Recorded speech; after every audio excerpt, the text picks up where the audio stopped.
Bonjour et bienvenue sur La Vista, le média par les passionnés et pour les passionnés. Débat, actualité, analyse technique, découverte de jeunes pépites. La Vista, c'est un peu de tout ça. Installez-vous et profitez de l'épisode du jour consacré aujourd'hui au FC Geopolitics. Sous le nom d'un club de football, Kevin analyse avec brio les liens visibles et invisibles entre le ballon rond et le monde si opaque, c'est peu de le dire, de la géopolitique. Passé récemment dans l'after sur RMC, mais aussi dans l'équipe il y a quelques jours, c'est un honneur aujourd'hui pour nous de t'accueillir. Bonjour Kevin. Salut Romain. Merci d'être là avec nous et merci de partager ce moment et surtout l'étendue de tes connaissances et de tes analyses. Aujourd'hui, nous allons discuter et quelque part écouter avec délectation ton ressenti sur le rapport qu'a la Chine, l'empire du milieu avec le ballon rond. Personnellement, le seul souvenir que j'ai liant la Chine au football, c'est juste un match foireux contre la France à l'orée de la Coupe du Monde 2006 pendant lequel Djibril Cissé s'est fait pousser un second genou. Opa. Bref, aujourd'hui, on va faire un focus sur la géopolitique et comprendre pourquoi c'est extrêmement important pour ce pays continent d'être leader en matière de ballon rond. Donc oui, tout à fait. Donc la Chine, c'est la deuxième puissance économique mondiale aujourd'hui avec plus d'un milliard d'habitants. Et la Chine a pour objectif, du coup, de devenir la plus grande puissance du football de demain. Mais pour le comprendre, il faut avant tout s'intéresser à la stratégie de la Chine qui veut devenir une superpuissance mondiale globale dans tous les domaines, que cela soit par le sport, dans l'économie, aussi au niveau culturel. Et le sport, c'est aujourd'hui l'un des outils qui permet au pays de s'affirmer, voire de dominer la scène internationale. Donc l'ambition de la Chine et du Parti communiste chinois, c'est d'instrumentaliser le sport pour aider dans cette construction d'une puissance complète sur tous les plans. Ouais. Donc, par le biais du sport, la Chine va également pouvoir renforcer son projet de rêve chinois, c'est-à-dire développer une forme de puissance douce, un soft power, pour à la fois permettre de susciter la fierté nationale et aussi susciter l'adhésion à l'étranger autour de la Chine. Car rendre la Chine plus positive à l'étranger, c'est l'objectif de cet investissement dans le sport, notamment elle a pu le voir avec les cas du Qatar et de la Russie. Le football peut permettre à la communauté internationale de changer le regard sur un pays. Ouais. Et vu que l'empire du milieu subit pas mal de critiques vis-à-vis des droits de l'homme et aussi à la situation des Ouïghours dans son pays, le football et le sport peut lui permettre d'avoir une image beaucoup plus positive par ce biais-là. En Donc il effet, est vraiment... excuse-moi de te couper, j'espère que ils s'y prendront d'une meilleure manière que le Qatar, parce qu'au final, même s'ils ont inondé notamment l'Europe de beaucoup d'argent, l'image du Qatar reste toujours autant catastrophique, si je ne m'abuse. Oui, en plus, le Qatar, il y a aussi toutes les questions qu'il y a autour de la construction des stades et de l'organisation de la Coupe du Monde 2022, parce que, outre les questions climatiques qui se posent, il y a eu, durant toute l'organisation de la Coupe du Monde 2022, la question des droits de l'homme et des travailleurs qui étaient embauchés dans des conditions déplorables. À Doha, les chantiers sont partout. Ils sont des milliers à s'y activer chaque jour pour préparer le mondial 2022. Des ouvriers, pour la plupart immigrés, ils viennent d'Inde, du Bangladesh ou encore du Népal. Et selon Amnesty International, ils subiraient des conditions de vie et de travail désastreuses. Ces ouvriers doivent payer de grosses sommes dans leur pays d'origine avant de venir. On leur fait de fausses promesses sur le travail proposé. Leurs passeports sont confisqués. Ils vivent dans des conditions insalubres, sont menacés s'ils se plaignent et certains de ces travailleurs ont également été sujets à du travail forcé. Là, effectivement, la Chine a aussi comme objectif d'avoir une Coupe du Monde, mais d'abord, elle a surtout comme objectif d'avoir des stars chinoises dans le football mondial et surtout que son équipe nationale rayonne en Coupe du Monde. Parce que pour l'instant, la Chine n'a participé qu'à une seule Coupe du Monde. C'était en 2002 et elle a été éliminée au premier tour. Ouais. Et elle n'a remporté pour l'instant aucune Coupe d'Asie des Nations. Donc ça fait quand même un peu tâche pour un grand pays comme la Chine, qui n'en demeure pas moins déjà un grand pays de sport, parce qu'il ils ont un total de médailles qui s'élève à 546 médailles depuis leur retour aux Jeux Olympiques de Los Angeles en 1984. On se souvient du score notamment qu'ils avaient fait lors des JO chez eux. C'était assez Ouais, voilà. improbable. Depuis Pékin, ils sont toujours dans les 3 premières nations en termes de médailles remportées. Donc, c'est vrai que c'est le sport le plus populaire au monde qui est le football. Pour l'instant, c'est vraiment un nain dans ce milieu-là, quoi. Et si on fait un ratio par rapport à la population française, techniquement, il devrait avoir une vingtaine de Zidane sous la main. C'est ça, oui, on va en parler notamment au niveau des moyens qui vont être mis en place par la Chine. C'est que maintenant, ils ont une grande politique pour développer des futures stars, mais on va voir aussi un peu plus loin dans la chronique, Ouais, il y a parfait. quelques limites à ce processus-là. Et donc effectivement, donc on parlait des moyens. Donc quels sont les moyens qu'a mis en place la Chine pour devenir la grande nation de football de demain? Il y a d'abord des moyens internes, des moyens nationaux. On en parlait, créer les futurs Zidane de demain. Donc là, la Chine a sorti ces grands plans planifiés sur plusieurs décennies. Et ils ont créé depuis 2010 plus de 20 000 académies de football dans tout le pays, Waouh. avec pour objectif que 90 millions de Chinois pratiquent le football en 2020 et qu'il y ait un stade pour 10 000 Chinois d'ici 2030. Ça c'est des objectifs d'un entrepreneur puissant. Waouh. Ouais, après, c'est les projets du régime chinois qui peuvent du coup durer sur plusieurs décennies, tout en sachant que la grande date pour la Chine dans les années 2000, c'est 2049, puisque 2049, ce sera le centenaire du Parti communiste chinois. Et donc, en 2049, l'idée de la Chine, c'est vraiment de dominer le monde dans tous les domaines possibles, et donc le football. Dans la même veine, on peut aussi noter dans le domaine technologique les énormes investissements que la Chine sont en train de réaliser en matière de blockchain, où il y Ouais. a tout un programme à l'échelle du coup du pays, hein, au même titre que les 20 000 académies de football, mais là c'est des académies de codeurs surdoués. Et en effet, cette hégémonie, elle a plusieurs facettes, clairement. Oui, voilà, c'est ça. Et puis, à chaque fois, ils mettent effectivement beaucoup de moyens pour parvenir à leurs objectifs. Au niveau des académies de football, je peux prendre l'exemple de l'académie de la Guangzhou Football School. Là, c'est une véritable usine à créer des futures stars du ballon rond, parce qu'elle s'étend sur plus de 2000 hectares. Il y a 50 terrains, 2500 jeunes Chinois y sont formés. Et aussi, il y a des éducateurs qui sont là pour les encadrer, mais ces éducateurs viennent principalement d'Europe, et en particulier de l'Espagne, avec qui la Chine a conclu des partenariats pour que les éducateurs espagnols donnent à ces futurs joueurs chinois un peu les mécanismes pour s'imposer en Europe par la suite, quoi. Wei Dong est à la tête du projet. Il attend 600 joueurs dès cet été. Dortoirs, terrain d'entraînement, salle de classe. Cette structure est l'une des 20 000 écoles de foot qui doivent voir le jour en Chine d'ici 3 ans. Ordre du président. Nous suivons la volonté du président Xi Jinping. Les Chinois adorent le foot, donc nous faisons tout pour développer ce sport. Nous mettons en œuvre la politique de l'État en faveur du football.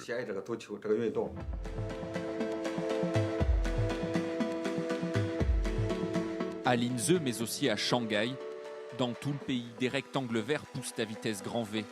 Les chiffres donnent le tournis. À terme, l'empire du milieu vise un terrain de football pour 10 000 habitants. Et par ailleurs, la Chine a aussi mis les moyens au niveau de son championnat, au niveau de sa Super League chinoise. Donc l'objectif, dans un premier temps, c'était qu'il y ait beaucoup d'investisseurs privés, aussi beaucoup de stars qui viennent dans la Super League, quitte à les surpayer. On peut penser notamment au cas de Carlos Tevez en 2016, qui était le joueur le mieux payé du monde, au-delà de Messi et de Cristiano Ronaldo. Il avait un salaire de 38 millions d'euros par an. Mais depuis, cette stratégie-là, elle a été un peu remise en cause par le Parti communiste chinois, parce qu'avec des telles sommes déversées dans le football et que les inégalités commençaient à être de plus en plus croissantes en Chine, le pouvoir en place avait un peu de difficulté à justifier cette politique. Et par ailleurs, il y avait peu de talents chinois qui émergeaient, mis à part les stars internationales. Donc là, depuis 2018 et surtout depuis 2020, il y a des mesures qui sont mises en place pour réduire les étrangers dans les clubs de foot chinois au niveau des joueurs, et aussi la mise en place d'un salary cap pour que les recrues ne soient pas payées plus de 250 000 euros par mois. Donc avec comme objectif de faire en sorte qu'il y ait plus de joueurs chinois qui qui sortent des clubs chinois et qui puissent fournir l'équipe nationale, qui est un peu la locomotive du projet chinois, quoi. Je me souviens d'un joueur brésilien, le nom m'échappe, mais à l'époque de cette folie pour embaucher des footballeurs en Chine, un joueur inconnu, mais inconnu en Europe, à peine connu au Brésil, il était payé, je vais retrouver ça et on le mettra au montage, mais plus de 10 millions par an, alors qu'on n'en avait jamais entendu parler. Ah, c'est peut-être Ricardo Goulart, mais je suis pas sûr du nom. Mais il y a effectivement beaucoup de joueurs brésiliens qui viennent en Chine. Et après, il y avait eu un peu ce problème aussi pour la Chine, c'est que les clubs commençaient à naturaliser leurs joueurs brésiliens. Et du coup, après, ils pouvaient jouer pour la sélection chinoise. Mais enfin, le projet de la Chine, c'est vraiment que la population puisse s'identifier à des joueurs Ouais. chinois. Donc c'est pour ça qu'ils ont limité aussi ce genre de pratique. Dans un autre registre, le Qatar avait commencé à faire pareil, je crois, en naturalisant pardon, un Ouais. paquet de Brésiliens et ils avaient tout stoppé pour pour pas trop abuser parce que ça commençait à se voir quand même. Mais d'accord, donc clairement, investissement massif, plus de 20 000 académies, d'accord, waouh, ça pèse. Voilà, c'est ça. Et après, il y a une stratégie qui est à un niveau plus international, enfin surtout au niveau européen, parce que c'est là que le football rassemble le plus d'argent et le plus de clubs. Donc des moyens au niveau internationaux qui sont à la fois en termes sportifs, financiers, mais aussi en termes d'influence. Donc sportif, déjà, la Chine a un peu on va dire une technique à la japonaise, c'est-à-dire de mettre en place des partenariats avec des clubs européens pour exporter ses meilleurs talents. Il y a notamment le cas du joueur chinois, c'était Wu Lei, qui était le meilleur buteur de la Super League chinoise, qui a été transféré à l'Espagnol de Barcelone, en Ligue espagnole, pour qu'il puisse un peu s'aguerrir au plus haut niveau. Mais il y a D'accord. aussi des stratégies qui sont mises en place pour que des entreprises privées, donc là poussées bien sûr par le pouvoir chinois en place, pour investir dans les clubs, notamment en étant actionnaire minoritaire. Ouais. On pense notamment au cas de Lyon ou de l'Atlético de Madrid, voire de Wolverhampton récemment en Angleterre. Donc là aussi, c'est l'idée d'avoir à la fois une stratégie sportive pour pousser les joueurs à ce qu'ils signent, mais aussi de faire un peu de l'entrisme dans les clubs pour avoir un pouvoir de décision et ainsi pouvoir permettre aux joueurs chinois de s'aguerrir au plus haut niveau. D'ailleurs, l'entraîneur de l'équipe de Chine, c'est toujours Marcelo Lippi? Alors ouais, je vais y revenir, mais là aussi, un gros souci au niveau de l'équipe nationale de Chine, c'est qu'elle est assez inconstante et que Lippi était venu une fois en 2016 pour diriger l'équipe de Chine. Il était parti, il est revenu en 2018 et il est parti avec fracas en 2019. Et donc, D'accord, du coup, maintenant, c'est un joueur chinois, enfin, qui était connu un peu à l'époque, qui jouait à Everton, Li Ti, qui a repris la sélection. d'accord. Mais du coup, ça freine un peu le projet chinois parce que l'idée, c'était quand même d'avoir un grand entraîneur qui puisse permettre à la Chine de passer un cap. Et on le verra plus tard, l'équipe nationale chinoise a un peu du mal à progresser ces dernières années. D'accord. Et enfin, un dernier moyen au niveau international pour que la Chine devienne la grande puissance de football de demain, c'est au niveau de la FIFA. Déjà, ils ont commencé un peu comme ils ont pu le faire, on a pu le voir avec l'OMS, faire un peu de l'entrisme dans les gouvernances des institutions mondiales pour peser ensuite au niveau des décisions. Et notamment, en 2015, la Chine avait fait reconnaître par Sepp Blatter, alors président de la FIFA, la paternité du football à la Chine via la pratique ancestrale chinoise du Kuju. Donc, comme ça, c'était un moyen à la fois de montrer à la population chinoise qu'il y avait un véritable lien culturel entre la Chine et le football. Pourtant, en Chine, le football ne serait pas une passion récente. Le sport le plus populaire au monde serait né ici, à Linze, une petite ville de l'est du pays, il y a plus de 2000 ans. Pour le prouver, les autorités ont ouvert ce musée l'an dernier. Ici, il y a une reproduction d'une partie de football que l'on appelait alors sudju. À l'origine, le sudju était une activité traditionnelle pratiquée par le peuple, puis progressivement, c'est devenu un loisir prisé, même de l'empereur. Le sudju, apparu vers 400 avant Jésus-Christ, serait donc l'ancêtre du football. Ah ouais, c'est pas mal ça, ça va faire vrombrir dans les pubs anglais parce qu'ils ont Après, toujours. c'était une décision extrêmement politique, quoi. C'était vraiment une pratique ancestrale bien avant bien avant la naissance, Ouais. bien avant les années 1000, quoi. Donc c'est pour ça que c'était plus une décision politique pour montrer que la Chine allait être un acteur important Mmh. du football et qu'il y avait un véritable lien pour que la Chine s'investisse dans le football, quoi. Et dans ce cas, ça va demander une réécriture, puisqu'on doit réécrire l'histoire, on devra aussi réécrire, la série sur Netflix évoquant la naissance du football, le titre de mémoire, c'est The English Game. Et ben, C'est ça. Netflix va devoir refaire une saison, sur, The Chinese Game pour évoquer le vrai berceau du football.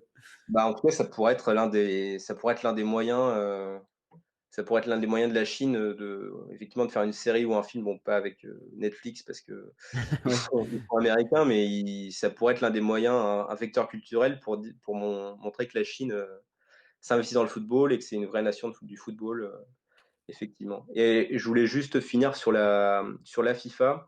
C'est que maintenant la Chine pousse pour organiser une coupe du monde. Et donc, pour convaincre la FIFA d'organiser une Coupe du Monde, donc d'ici, si possible, 2030, ils vont surtout organiser la prochaine Coupe du Monde des clubs de la FIFA en 2021. Enfin, d'accord. si la situation sanitaire le permet. Et donc, c'est une compétition très importante pour la FIFA parce que la FIFA a vraiment l'objectif d'avoir une Coupe du Monde avec des nations qui a un produit qui est le produit football qui est le plus vu dans le monde, et à côté d'avoir une Coupe du Monde des clubs avec les meilleurs clubs, mais même au-delà, avec les clubs brésiliens et argentins, et ainsi Ouais. concurrencer la Champions League et donc l'UEFA. D'accord. OK, c'est noté, intéressant. Donc voilà. Donc voilà, et donc on en parlait tout à l'heure, effectivement, maintenant, on va s'intéresser un peu aux résultats de cette politique, et on en parlait avec l'équipe nationale qui a perdu l'entraîneur à succès, Marcello Lippi. Il est parti fin 2019 avec fracas parce il pouvait pas mettre ce qu'il voulait en place, quoi. Et en plus, la Chine, à la Coupe du Monde 2022, on risque de pas les voir parce que pour l'instant, ils sont en ballottage défavorable. Ils sont talonnés par la Syrie notamment, donc ils risquent de pas se qualifier pour la Coupe du Monde 2022. Et donc ça ralentit encore un peu plus le grand projet chinois. Oui, clairement. Surtout, en étant, face à une équipe plutôt faible quand même, enfin entre guillemets. Ouais, c'est pas un super signal, mais bon. Gage à eux, avec leurs 20 000 académies, de sortir une équipe digne de ce nom, peut-être dans une demi-génération. Mais d'accord, donc en balotage avec la Syrie. Voilà qui est peu commun. C'est ça, exactement.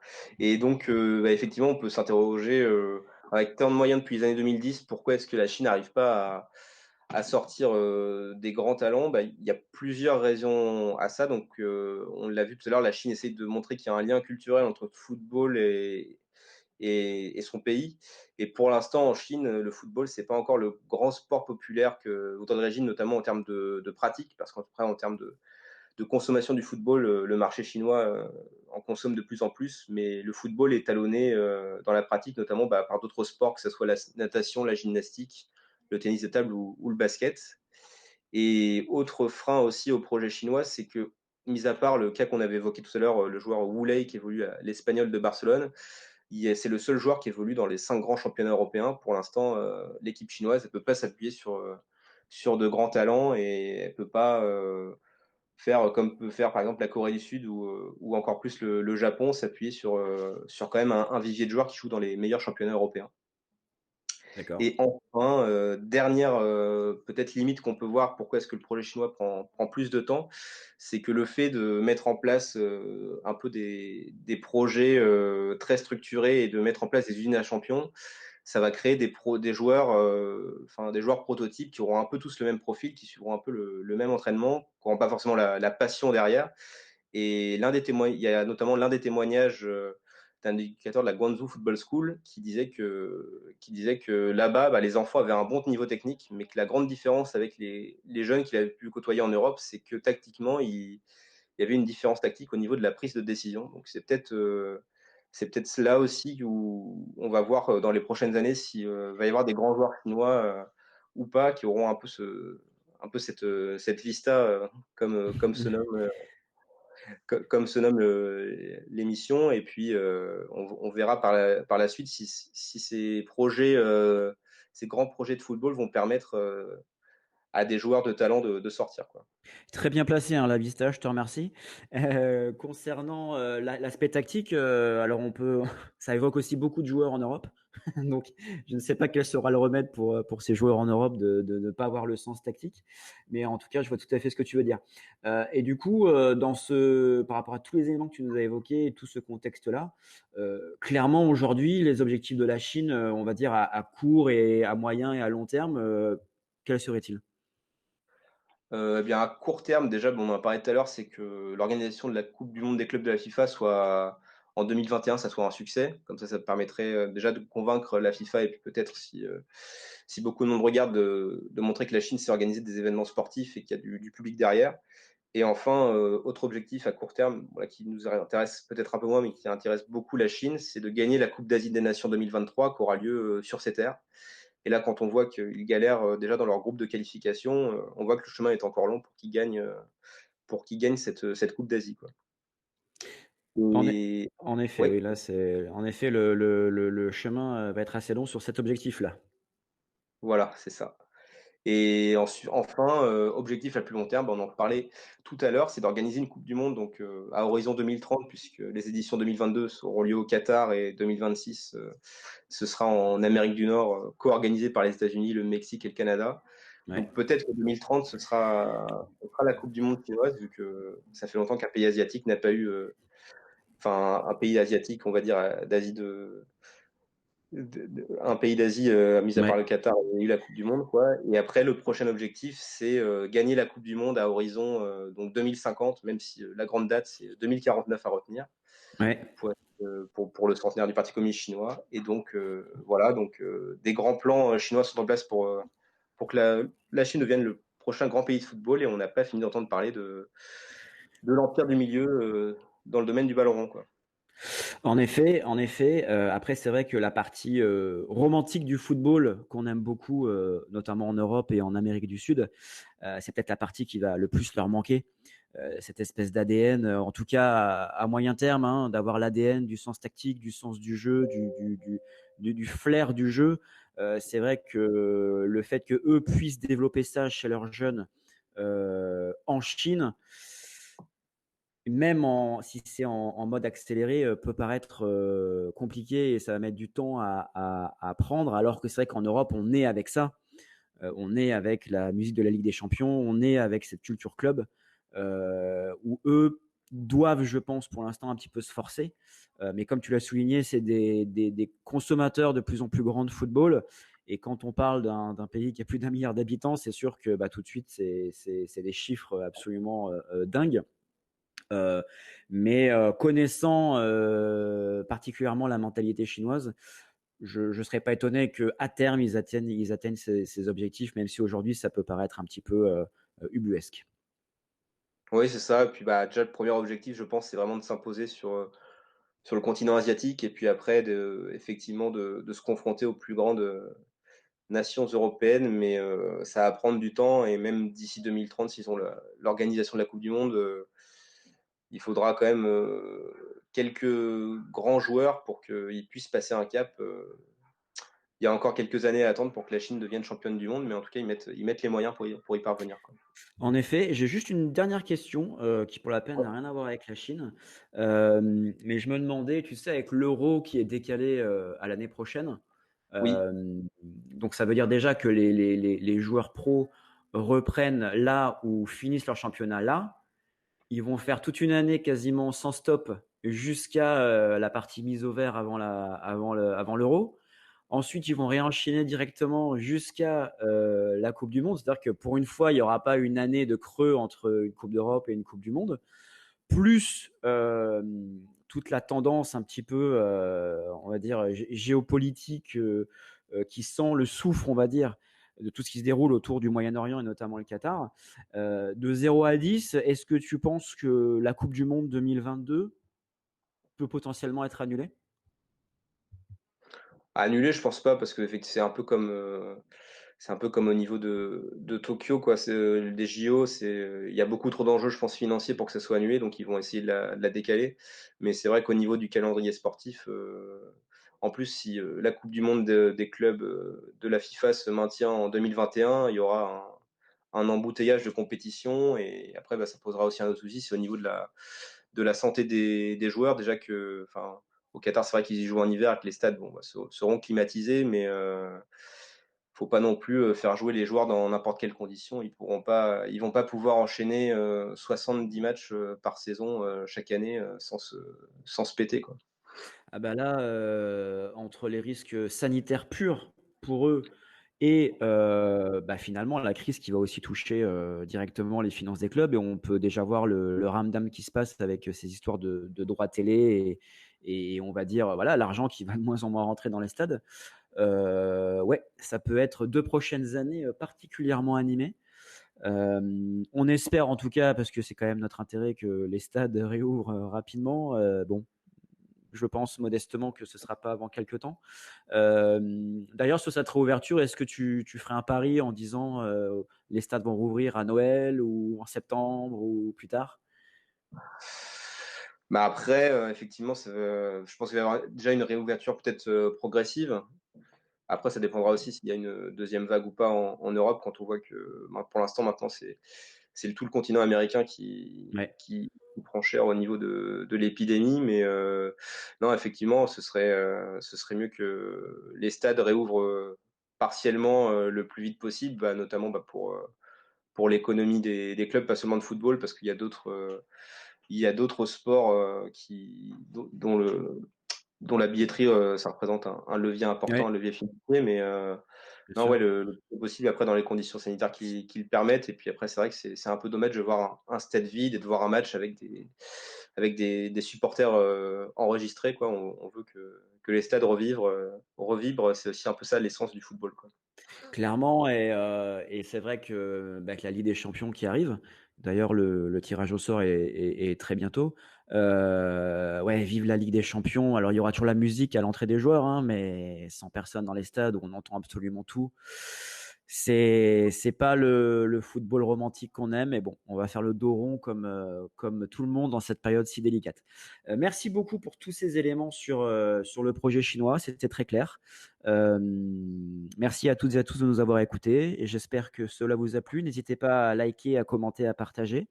Merci beaucoup Kevin, Mais merci à toi. et je te dis à très vite. Ouais, à très vite. Au revoir.